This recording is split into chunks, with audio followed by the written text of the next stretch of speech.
नमस्कार, मैं हूं निशा दुबे और आप देख रहे हैं कैपिटल टीवी। आज बिहार सुधर रहा है और आज एनडीए के चुनाव जीतने के बाद गृह मंत्री सम्राट चौधरी के नेतृत्व में कानून व्यवस्था में बड़ा सुधार दिखने लगा है। आज की स्पेशल स्टोरी में बात होगी उन साहसिक एनकाउंटर्स की जिन्होंने लंबे समय से फरार अपराधियों और हथियार तस्करों को पकड़ने में पुलिस को सफल बनाया। आज बात होगी प्रभात कुमार जैसे अपराधियों की जो हथियार तस्करी और संगीन अपराधों में शामिल थे और इलाके में डर का माहौल बनाते थे। आज बात होगी यादव रंगदार बनबों की नैरेटिव की और आज बात होगी लालू यादव की जंगल राज और आज की बिहार की। आज बात होगी पुलिस की सक्रियता और गृह विभाग की रणनीति की जिन्होंने बिहार में जंगल राज की पुरानी छाया को पीछे छोड़ने में मदद की। और आज चर्चा होगी, आज बात होगी उन गिरफ्तार अपराधियों और उनके नेटवर्क के बारे में जिनसे पुलिस को महत्वपूर्ण सुराग मिले और भविष्य की बड़ी साजिशों को रोका जा सका। और आज बात होगी बिहार में कानून और सुशासन के बीच की जंग की जिसमें गृह मंत्री सम्राट चौधरी ने सख्ती और प्रशासनिक निगरानी सुनिश्चित की है। और आज के इस स्पेशल स्टोरी में आप जानेंगे कि उन कदमों के बारे में आप जानेंगे जिन्होंने चुनाव जीतने के बाद अपराधों की दर कम करने में अहम भूमिका निभाई है। और ये भी जानेंगे कि बिहार के बदलते चेहरे की जहां जनता अब सुरक्षित महसूस कर रही है और अपराधियों के लिए जगह कम होती जा रही है। और आज बात होगी जंगल राज के पुराने खतरे और नए सुधारों के बीच के फर्क की जो दिखाता है कि बिहार अब कानून और न्याय के राज की दिशा में आगे बढ़ रहा है। और ये भी आप जानेंगे कि बिहार की सुरक्षा, जनता की उम्मीद और पुलिस की सक्रियता कितनी है जो इस राज्य को सुधार की राह पर ले जा रही है। पटना में पुलिस एनकाउंटर। पटना के बाढ़ अनुमंडल में रविवार सुबह एक भारी पुलिस एनकाउंटर में कानून व्यवस्था के मुद्दे पर फिर से सबकी निगाहें खींच ली।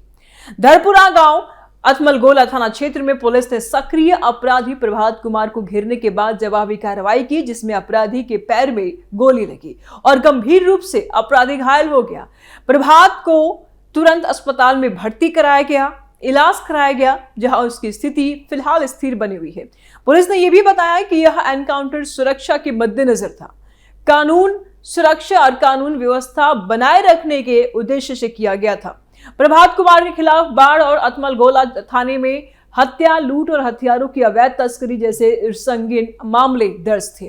वह लंबे समय में पुलिस की नजर में था और हथियारों की खरीद बिक्री और अपराधी नेटवर्क से जुड़े होने के कारण उसका गहरा नाता बताया जा रहा है, गहरा कारागार जांच का विषय रहा। पुलिस कहती है कि एनकाउंटर के दौरान प्रभात और उसके सहयोगियों ने पुलिस पर हमला करने का प्रयास किया जिस पर पुलिस ने अपनी सुरक्षा और आम नागरिकों की रक्षा करते हुए जवाबी कार्रवाई की।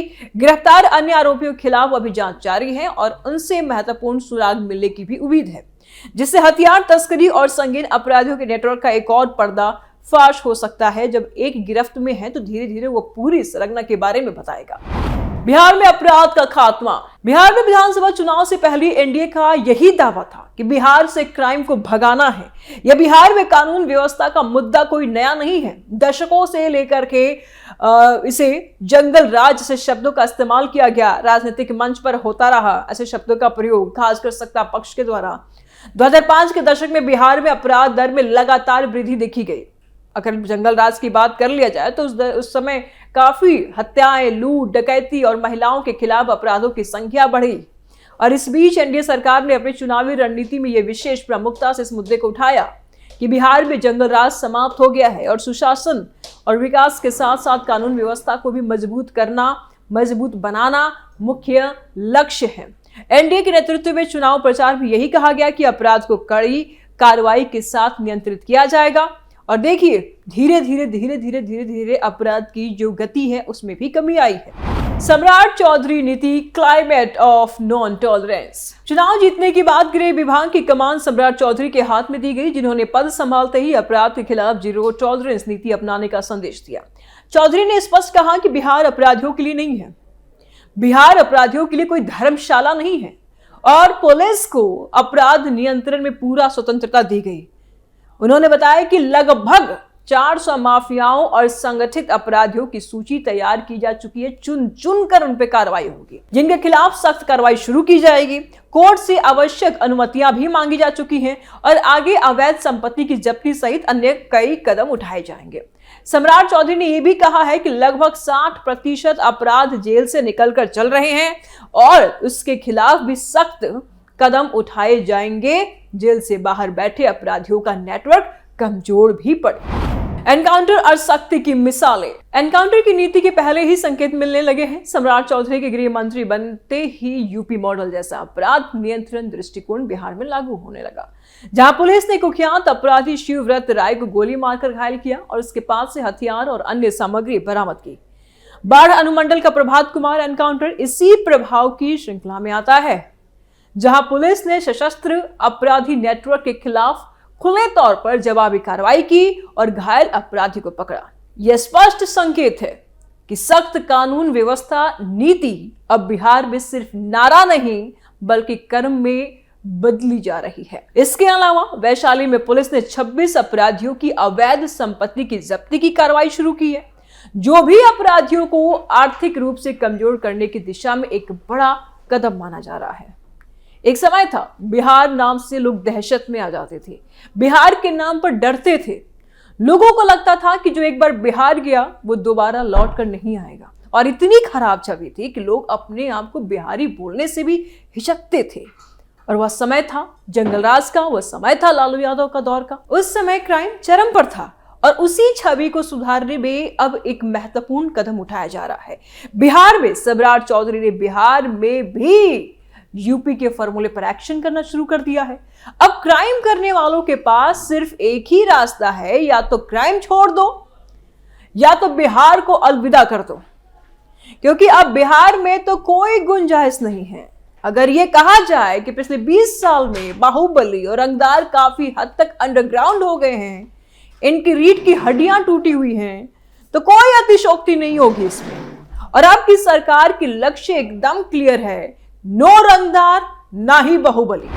क्या सच में अपराध कम हुआ है? सरकार और पुलिस की रिपोर्ट बताती है कि हत्या, लूट और डकैती के मामलों में गिरावटें तो आई हैं और नक्सल प्रभाव वाले जिलों की संख्या अब लगभग खत्म हो गई है, जो पहले 22 थी और अब बेहद कम रहती है। आंकड़ों के अनुसार 2025 में हत्या के मामलों में करीब 7.7% की गिरावट आई है, डकैती में तकरीबन 24.87% और दंगों में 17.97% की कमी हुई है, जो बेहतर पुलिस निगरानी का संकेत है। हालांकि कुछ रिपोर्ट ये भी दिखाती है कि हत्या, बलात्कार और अन्य गंभीर अपराध अभी भी जारी है, छुटपुट जगह पे हो रही है, लेकिन इन पर भी नियंत्रण किया जा रहा है, इन पर भी नकेल कसे जा रहे हैं। कुछ विश्लेषणों के मुताबिक हाल में 10 से 15 दिनों में भी कुछ हत्याओं की रिपोर्ट सामने आई है, इन पर भी सख्त से सख्त कार्रवाई की जा रही है। कानून व्यवस्था के मुद्दों पर लगातार प्रश्न उठता रहता है, लोग उठाते भी हैं, लेकिन कहीं ना कहीं क्राइम का जो रेशियो है वो कम हुए हैं। हमने ये कहीं नहीं कहा कि क्राइम खत्म हो गया है, हमने ये कभी नहीं कहा कि बिहार में क्राइम नहीं है, शून्य हो गया है, जीरो क्राइम रेट मैंने कभी नहीं कहा, लेकिन संख्याएं कम हो रही हैं, रेट कम हो रही है। बिहार में चोरी की अगर गिनती की जाए, उनके रेट की अगर गिनती की जाए तो कम हो रही है, डकैती कम हो रही है, हत्याएं कम हो रही है, महिलाओं के प्रति अपराध ये भी बहुत कम हुए हैं। यानी कि अगर देखा जाए बिहार में तो क्राइम रेशियो गिरा है। राजनीतिक नैरेटिव बनाम लॉ एनफोर्समेंट रियलिटी। राजनीतिक रूप से एनडीए सरकार और सम्राट चौधरी की पार्टी ये दावा कर रही है कि बिहार जंगल राज से बाहर आ चुका है और अब कानून का शासन लागू है।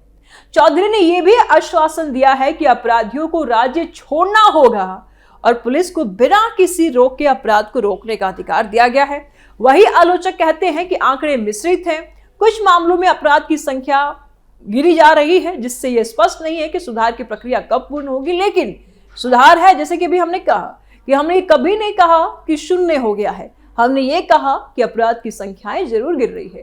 कई विश्लेषकों का यह भी कहना है कि बिहार में अपराध की दर देश के अन्य हिस्सों के सामने और उनके मुकाबले बहुत कम है, बहुत कम है।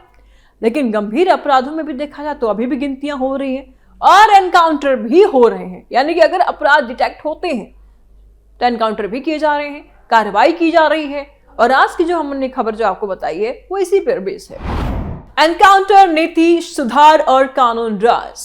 पटना के बाढ़ अनुमंडल में प्रभात कुमार का एनकाउंटर एक बड़ी घटना है, लेकिन ये केवल एक घटना नहीं है, ये बिहार में सख्त कानून व्यवस्था नीति का एक उदाहरण है।